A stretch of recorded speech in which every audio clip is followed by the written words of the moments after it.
Hi, hello, and welcome to Anamika Story One.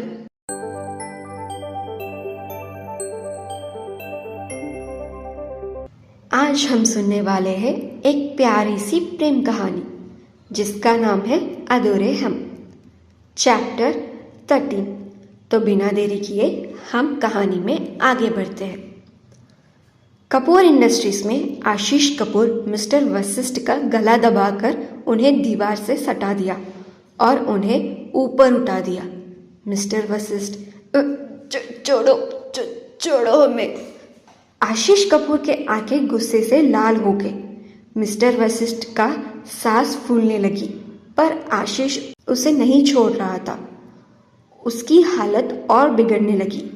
Mister Vashishtha के पैर हवा से चटपटा रहे थे और वो अपनी हाथों से आशीष की पकड़ को छुड़ाने की कोशिश कर रहे थे, पर आशीष की पकड़ बहुत मजबूत थी। वंश को भी उन्हें देखकर डर लग रहा था। वो जानता था कि अगर वो बीच में गया तो आशीष का गुस्सा उस पर ही उतरेगा। आशीष गुस्से भरे आवाज में कहा, मेरा नाम आशीष है, आशीष कपूर। वो राघव मेरे सामने कुछ नहीं, समझे? इतना कहकर आशीष ने मिस्टर वशिष्ठ को छोड़ दिया। आशीष के पकड़ से छूटते ही मिस्टर वशिष्ठ जमीन पर बैठ गए और सांसें लेने लगे। वंश जल्दी से पानी लेकर उनके पास गया और उन्हें पानी पिला दिया। आशीष ने कहा, मेरे आगे राघव का गुणगान सोच समझ कर करना, इस बार छोड़ रहा हूं, अब निकलो यहां से। वंश ने मिस्टर वशिष्ठ को सहारा देकर उठाया और कैबिन से बाहर तक छोड़ दिया। वंश वापस आया और देखा कि आशीष अपने ड्रॉअर से कुछ निकाल रहा था। आशीष गुस्से में वंश से कहा, अगर और कुछ नहीं तो निकलो यहाँ से। वंश ने कहा, सर आज का बिजनेस डिनर। आशीष ने कहा, राघव ने अपनी चौल खेली है, अब मेरी बारी। मिस्टर वशिष्ठ के बेटी को आज राघव के पीछे लगा दो। वंश ने कहा, सर अगर हम इस पार्टी में ना जाए तो। वंश ने अपनी बात पूरी भी नहीं की। आशीष ने गुस्से से उसे देखने लगा। आशीष ने तीखे स्वर में कहा, अब तुम मुझे बताओगे कि क्या करना चाहिए और क्या नहीं? वंश डरते हुए बोला, नहीं सर, मैं जाकर डिनर में जाने की तैयारी करता हूँ। इतना कहकर वंश वहाँ से चला गया। वंश के जाते ही आशीष ने एक पैकेट खोली जिसमें एक इंजेक्शन था। उसने अपनी शर्ट की बाहें उठाई और एक पाइप को कसकर अपनी बाह पर बंद करा और खुद को इंजेक्शन देने लगा। वो इंजेक्शन लेते ही आशीष ने अपना होश खो दिया और नशे में झूलने लगा। देखते ही देखते शाम हो चुकी है और आरोही बेमन से अनीश के साथ डिनर के लिए रेडी हो रही थी। उसने अपने फ़ोन से अर्जुन को फिर से कॉल किया, पर अर्जुन ने इस बार भी उसका फ़ोन नहीं उठाया। तभी वहाँ रंजना आ गई। रंजना पूछी, तो डिनर के लिए तैयार हो गई? आरोही ने कहा, हाँ माँ। रंजना बोली, आशीष और उसकी फैमिली सच में बहुत अच्छी है। आरोही ने इस बात पर कोई जवाब नहीं दिया। रंजना आगे बोली, देख आरोही, हमने और तुम्हारे पापा ने आज तक तुमने जो मांगा वो सब दिया है। आरोही ने रंजना को देखा तो रंजना ने कहा, हम दोनों तुमसे बहुत प्यार करते हैं। आरोही ने कहा, हाँ माँ, हम जानते हैं, पर आप ये सब क्यों कह रही है? रंजना ने आरोही के हाथों को अपने हाथों में लिया और बोली, क्या तुम्हें अनीश पसंद है? आरोही ने कोई जवाब नहीं दिया। तो रंजना ने कहा, हम ये सवाल इसलिए पूछ रहे हैं क्योंकि अभी भी तुम इस रिश्ते से मना कर सकती हो। तो आरोही ने कहा, आप ये सब अचानक से क्यों पूछ रही है? तो रंजना ने कहा, हम कुछ दिनों से तुम्हें देख रहे हैं, बहुत चुप हो गई हो और ऐसे लग रहा है जैसे इस शादी से तुम खुश नहीं हो। तो आरोही ने कहा, माँ, सब कुछ अचानक हो रहा है कि हमें कुछ समझ में नहीं आ रहा है बस। तो रंजना ने कहा, सच में यही बात है ना बेटा? आरोही ने कहा, हाँ माँ। रंजना खुश होकर बोली, हाँ ये सब तो नॉर्मल है बेटा, सब ठीक हो जाएगा। हम तो डर ही गए कि कहीं तुम्हें ये रिश्ते से कोई प्रॉब्लम तो नहीं। अनीश बहुत अच्छा लड़का है, तुम्हें बहुत प्यार से रखेगा। रंजना ने उसके माथे को चूमा और बाहर चली गई। आरोही ने फिर से अपना फ़ोन उठाया, लेकिन इस बार उसने अनीश को फ़ोन कर दिया। अनीश फ़ोन उठाकर बस 5 मिनट आ रहे हैं। आरोही ने कहा, ठीक है। सिंघानिया ऑफिस के पार्किंग लॉट में अर्जुन और राघव दोनों ही अपने कार के पास पहुंचे। अर्जुन ने पूछा, सिया कहाँ है? तो सिया भागते हुए आते हुए बोली, हम यहाँ हैं सर। सिया की आवाज़ कुछ दूर से आई थी। जब अर्जुन ने ये देखा कि सिया भागते हुए आ रही थी, वो हैरान हो गया और राघव की तरफ देखने लगा। राघव के चेहरे पर एक स्माइल थी। सिया भागते हुए उनके पास आकर खड़ी हो गई और हांफने लगी। राघव ने उसे ताना मारते हुए कहा, इतनी जल्दी आ गए? कुछ देर बाद आते, हम तुम्हारे लिए यही इंतज़ार करते। राघव का ताना सुनते ही सिया को बहुत गुस्सा आ गया और वो उसे गुस्से से घूरने लगी। अर्जुन ने पूछा, क्या हुआ सिया, ऐसे भागते हुए क्यों आ रही हो? तो सिया ने कहा, राघव सर ने ये फाइल लाने के लिए कहा था। राघव ने पूछा, एक फाइल लाने में इतनी देर? सिया गुस्से से बोली, एक तो आपने सुबह से हमें परेशान करके रखा है। कहने लगे प्रेजेंटेशन ठीक नहीं है, दूसरा बना दो। जब हमने दूसरा बना दिया, कहने लगे पहला वाला ही बेहतर है। अब रिकॉर्ड रूम में ये फाइल लाने भेज दिया, जो हमें आज ज़रूरत भी नहीं है। आज सुबह से हम पूरे ऑफिस में ऊपर से नीचे और नीचे से ऊपर आपकी वजह से भाग रहे हैं, और आप हमें ताना मार रहे हैं। ये सब कहते हुए सिया की सांसें फूलने लगी। अर्जुन ने कार में से पानी का बोतल निकाला और उसे दे दिया। सिया ने पानी का बोतल लिया और पानी पीने लगी। राघव ने कहा, हो गया तुम्हारा, चलो लेट हो रहा है। सिया बेचारा सा मुंह बनाकर कार में जाकर पीछे वाले सीट पर बैठ गई और राघव ड्राइविंग सीट पर। अर्जुन आकर सामने बैठ गया। उनके आगे और पीछे वाली कार में गार्ड्स थे। सिया पीछे बैठकर राघव को कोसने के बाद अपनी फ़ोन में गेम खेलने लगी। कुछ देर बाद वो लोग होटल पहुंच गए, जहां बिजनेस डिनर हो रही थी।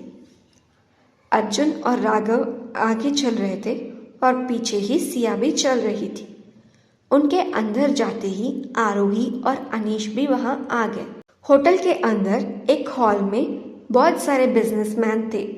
उनमें मिस्टर वशिष्ठ और उनकी बेटी टीना भी थी। टीना बहुत सुंदर और फैशनेबल लड़की है। डिनर में कुछ यंग बिजनेसमैन भी थे जो टीना को इम्प्रेस करना चाहते थे। वहाँ आशीष कपूर भी आया हुआ था। वो मिस्टर वशिष्ठ के पास गया और कहने लगा, याद है ना राघव के यहाँ आने के बाद तुम्हें क्या करना है? तो टीना ने अपना सिर हिला दिया। आशीष ने कहा, ये लो और ये उसकी ड्रिंक में मिला देना। टीना ने उस चीज़ को लिया और ठीक है कह दिया। तभी उस हॉल का डोर खुला। अर्जुन और राघव दोनों ही अंदर आए। दोनों भाई किसी राजा महाराजा से कम नहीं लग रहे थे। उनके हॉल में आते ही सब लोगों की नज़र उन पर ही थी। सारी लड़कियों की आंखें तो उन पर ही थी। वो तो बस भगवान से यही मांग रहे थे कि एक बार, बस एक बार अर्जुन या राघव में से कोई एक उन्हें बस नज़र भर देखे। जहाँ सारी लड़कियाँ अर्जुन और राघव में खो गए थे, तो दूसरी ओर हॉल में जो यंग लड़के थे उनकी नज़र सिया पर चली गई। आज सिया ने सफ़ेद रंग का कुर्ता पैजामा पहना था। वो आज सच में बहुत प्यारी लग रही थी। ऐसा लग रहा था जैसे कोई परी आसमान से ज़मीन पर आ गई हो। सिया को देखते हुए एक आदमी ने पूछा, अर्जुन और राघव के साथ ये लड़की कौन है? तो दूसरे आदमी ने जवाब देते हुए कहा, जो कोई भी हो, पर मस्त लग रही है यार। आशीष कपूर की नज़र भी सिया पर चली गई। आशीष, जो अब तक राघव को गुस्से और नफरत से देख रहा था, वो सिया को बस देखता ही रह गया। सिया का गोरा रंग, झील सी गहरी आंखें और उस आंखों में काजल, कानों में झुमके, होठों पर हल्की सी लिपस्टिक, नाक पर एक पतली सी नोज रिंग, सिया परी लग रही थी। जब राघव ने देखा कि हॉल में लड़कों की नज़र सिया पर है, तो उसे गुस्सा आने लगा। एक और इंसान थी जिसे ये देखकर गुस्सा आ रहा था, और वो थी टीना। उसे सिया पर बहुत गुस्सा आ रहा था, और उसको राघव के साथ इस डिनर पर आते देखकर उसका तो खून खौलने लगा। टीना मन ही मन बोली, ये लड़की कुछ ज़्यादा ही हद पार करके आगे जा रही है, इसको अभी बताती हूँ।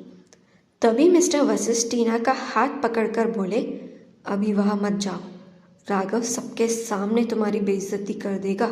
टीना ने भी सोचा कि यहाँ पर चुप रहना ही ठीक है, और फिर उसने अपने हाथों में जो आशीष ने उसे दिया उसको देखा और मन में बोली, आज रात तुम मेरे होगे राघव, देखना कल के दिन तुम खुद मुझसे शादी की बात करोगे। अर्जुन और राघव जाकर एक लंबे से टेबल पर बैठ गए। इससे पहले सिया वहाँ बैठती, टीना आकर राघव के बगल में बैठ गई और उसके बगल में मिस्टर वशिष्ठ बैठ गए। राघव कुछ कहने ही जा रहा था कि उसकी नज़र आरोही और अनीश पर पड़ी। तो राघव ने कहा, आरोही यहाँ पर क्या कर रही है? राघव के मुंह से आरोही का नाम सुनकर अर्जुन भी उस तरफ देखने लगा। अर्जुन मन में थोड़ा परेशान होकर कहने लगा, ये यहाँ पर क्या कर रही है? आरोही जब अनीश के साथ अंदर आई तो वहाँ का माहौल देखकर वो घबरा गई। उसने अनीश से धीरे से कहा, हम डिनर पर जा रहे थे ना? तो अनीश ने कहा, हाँ ये डिनर ही तो है, बिजनेस डिनर। बिजनेस डिनर सुनते ही आरोही और भी ज़्यादा घबरा गई। उसे कुछ समझ में नहीं आ रहा था। तभी अनीश उसका हाथ पकड़कर अर्जुन और राघव के पास लेकर गया। अनीश ने कहा, अर्जुन सर, राघव सर, कैसे हो आप? राघव ने बस सिर हिला दिया, पर अर्जुन की नज़र तो आरोही पर ही थी। वो साफ देख सकता था कि आरोही घबराई हुई थी। राघव ने कहा, बैठो। राघव को भी आरोही की बेचैनी साफ दिखाई दे रही थी। अनीश अर्जुन के पास बैठ गया और उसके बगल में आरोही थी। राघव ने सिया को देखकर कहा, तुम भी बैठो। सिया आरोही के पास जाकर बैठ गई और आरोही से कहा, हाय आरोही जी। आरोही ने जब सिया को देखा तो उसकी बेचैनी थोड़ी कम हुई। आरोही ने कहा, हाय सिया, कैसी हो? सिया आरोही के कुछ करीब आई और कहा, जिसका बॉस एक पागल हो वो और कैसे हो सकती है? असल में जब आरोही अंदर आई तो सिया को भी यह अच्छा लगा कि कोई है जिसे वो जानती है, पर आरोही को यूँ बेचैन देखकर उसे बिल्कुल अच्छा नहीं लगा। तो वो राघव से रिलेटेड बातें करने लगी। आरोही ने सिया से धीरे से पूछा, फिर से क्या किया राघव ने? सिया ने आज सुबह से जो भी हुआ सब बताने लगी, जिसे सुनकर आरोही के चेहरे पर हल्की सी मुस्कुराहट आ गई। ये देखकर अर्जुन और राघव भी थोड़ा रिलैक्स हो गए, पर राघव का पारा चढ़ गया जब उसने ये देखा कि सिया के बगल में आशीष कपूर आकर बैठ गया।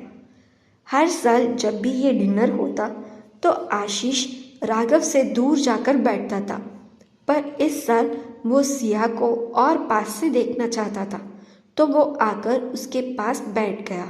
ये बात वहाँ सब लोग समझ रहे थे, सिवाय सिया और आरोही के, जो अपने ही बातों में गुम थे।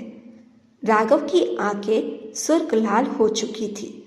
अर्जुन ने भी ये देखा, पर उसे ये समझ नहीं आ रहा था कि राघव किसके लिए इतना गुस्से में है। अनीश, जो वह अर्जुन को ये दिखाने के लिए आरोही को लेकर आया था कि वो आरोही का बहुत ख्याल रखता है, पर सिया की वजह से वो ये नहीं कर पा रहा था। वो दोनों बस सब कुछ इग्नोर करके धीरे से बातें करने में लगे हुए थे। तो अनीश ने, अर्जुन सर, आपको पता है हम तो यहाँ आना ही नहीं चाहते थे, पर आरोही ने कहा कि उसे यहाँ पर आना है। तो अर्जुन ने पूछा, आरोही को यहाँ आना था? तो अनीश ने कहा, जी असल में वो ही हमें यहाँ लेकर आई है। अर्जुन ने अपनी आंखें छोटी कर ली और मन ही मन अनीश को देखते हुए बोला, ये हमसे झूठ क्यों बोल रहा है? अनीश ने अचानक से ही आरोही का हाथ पकड़कर उसके हाथ को किस किया।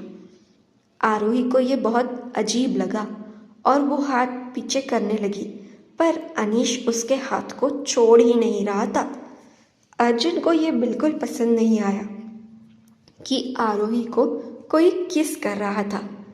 सिया की नज़र अर्जुन पर गई। उसे अर्जुन के आंखों में अनीश के लिए गुस्सा दिख रहा था। सिया मन में बोली, ये लड़का है कौन जो आरोही जी को किस कर रहा है, और अर्जुन सर इसे इतने गुस्से में क्यों देख रहे हैं? कहीं अर्जुन सर आरोही जी से प्यार? नहीं, ये हम क्या सोच रहे हैं? अगर ऐसा होता तो अब तक इन दोनों की शादी हो चुकी होगी। सभी लोग इस साल के अपने एक्सपीरियंसेस और अचीवमेंट्स के बारे में बात करने लगे। तभी सिया की फ़ोन रिंग करने लगी, तो वो बात करने के लिए बाहर चली गई। टीना ने भी मौका देखकर राघव के जूस में ड्रग मिला दिया और आशीष कपूर को इशारा कर दिया। एक आदमी खड़ा हुआ और कहने लगा, इस साल भी हर साल की तरह इस इंडस्ट्रीज में बड़ा सा अचीवमेंट सिंघानिया कंपनी का है, जिन्होंने टेंडर जीतकर 1000 करोड़ वाले प्रोजेक्ट अपने नाम पर कर लिया। ये सब सुनकर तो आशीष कपूर के कान लाल हो गए। उसके हाथ की पकड़ उसके ग्लास पर मजबूत हो गई। दूसरा आदमी बोला, चलिए इस बात पर चर्च तो बनती है। सब लोग खड़े हो गए। उन्होंने अपने जूस के ग्लासेस पकड़े। राघव का ध्यान सिया पर था, जो अभी तक अंदर नहीं आई। सबके हाथों में ग्लास था। कुछ का शराब से भरा हुआ था तो कुछ का जूस से। सभी लोगों ने हवा में ग्लास उठाया। टीना खुश थी कि आज राघव उसका होने वाला है। सिया फोन पर बात करके अंदर आ रही थी। वो राघव के पास से जा ही रही थी कि अचानक उसका पैर मुड़ गया और गिरने को हुई। राघव, जो जूस पीने ही लगा था, सिया को गिरते देख सिया को पकड़ लिया और उसके हाथ में जो जूस का ग्लास था वो नीचे गिर गया और जूस टीना के ड्रेस पर गिर गया। टीना गुस्से से कहने लगी, ये क्या किया तुमने? राघव ने सिया को खड़ा करते हुए पूछा, तुम ठीक तो हो? आरोही भी वहां आकर सिया को देखने लगी। टीना गुस्से में अपने आपा खोकर बोली, ठीक, ये सब उसका नाटक था, तुम्हारे करीब आने के लिए। सिया ने कहा, क्या? टीना बोली, ज्यादा मासूम बनने की जरूरत नहीं है, मैं तुम जैसे लोगों को अच्छी तरह से जानती हूँ। राघव को बहुत गुस्सा आ रहा था, ये जानकर कि कोई सिया को ये सब कह रहा है। टीना गुस्से से बोली, तुम्हें क्या लगता है मुझे पता नहीं क्या करने की कोशिश कर रही हो तुम? मिस्टर वशिष्ठ ने भी उसे रोकने की कोशिश की, पर वो किसी की नहीं सुन रही थी। आरोही ने पूछा, ऐसा क्या कर दिया सिया ने? तो टीना ने कहा, क्या किया मतलब? ये लड़की तो राघव के करीब जाने का एक मौका नहीं छोड़ती है, और तो और उसे सेड्यूस करने लगी है। टीना आगे कुछ कहती, आरोही ने एक जोरदार थप्पड़ मार दिया, जिसकी गूंज पूरे हॉल में सुनाई दी। सब लोग शॉक हो गए। अर्जुन, राघव और सिया भी आरोही के इस हरकत से शॉक रह गए। आरोही को तो मौका चाहिए था टीना को मारने का। उसने अर्जुन को सेड्यूस करने की कोशिश किया था। उस दिन से वो मौके के तलाश में थी, जो आज उसे मिल गया। टीना गुस्से से बोली, तुमने मुझे थप्पड़ मारा? मुझे? टीना वशिष्ठ को? समझती क्या हो खुद को? आरोही ने गुस्से से कहा, आरोही शेखावत वही है और वही समझेंगे। तुम्हें अपने पैसे और खूबसूरती पर बहुत घमंड है ना? उस घमंड को हम तोड़ेंगे।